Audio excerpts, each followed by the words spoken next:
Gentlemen, it's Thomas Cousins here from Urban X in Paddington. Bit of a serious one today. It's something that's come to my attention fairly recently. It's something I've always kind of known could be an issue, but never really had anything to do with until recently. And that is meth contamination in properties. So methamphetamine use in Australia is skyrocketing.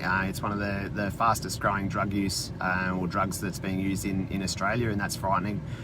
Does some terrible things to people's health. It does to their mental health, to their families, to communities. It's tearing apart communities all across the world. But methamphetamine use has got so big that it's becoming a real issue around properties and the residue and contamination in those properties. So just an example, if you've got a property that you've got rented out and it has had methamphetamines produced in it, then it's entirely possible that their contamination is at a level where you might need to spend somewhere in the vicinity of $20,000 or $30,000, possibly more, to have that decontaminated.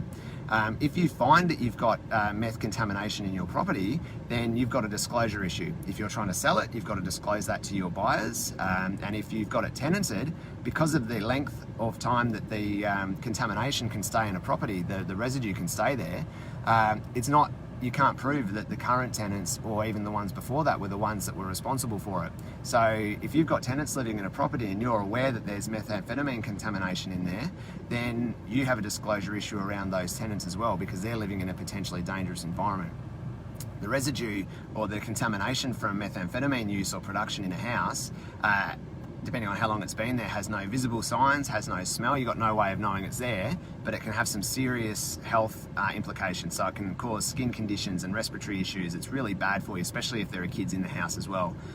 So it's one of those things. It's actually quite inexpensive to test for it, which is a good thing, because you can test for it between tenancies, you can test for it before you put your property on the market, and if you're a buyer, you can do an inexpensive test for it to see if it is contaminated before you look at proceeding with your offer. The other thing is, depending on the use, if it's only been used there and the contamination is relatively minor, it can be fairly inexpensive to decontaminate. So just something to keep in mind now. It's something that's relatively new for me to know about, but I became pretty educated about it recently for reasons that I won't go into on video. Nothing to do with me, don't worry, but a property. Anyway, we will speak again very soon. Have a great weekend.